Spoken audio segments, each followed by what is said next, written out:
लेंबू आउ लंकार माड़ को बांधि थाउ।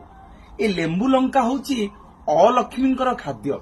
सेइथिपई आमे माने दुकान आगेरे घर आगेरे ताकू बांधि थाउ।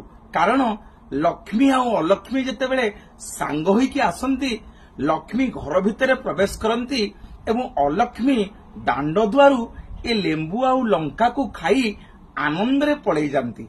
मो गुरुजन माने मोर बापा और माँ माने सेइथिपई दुकान घर दांड दुआरे घरर दांड दुआरे लेंबू आउ लंकार माळ भगवान पाखरे मां को पाद तले छुआई बंधा जाए प्रत्येक शनिवार दिन।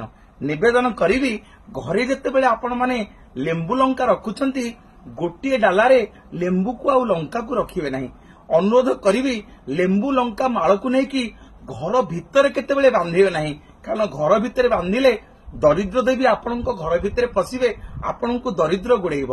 एवं लेंबू लंका को गोटे संगे केतेबेले फ्रिज रे रखिबे नहीं।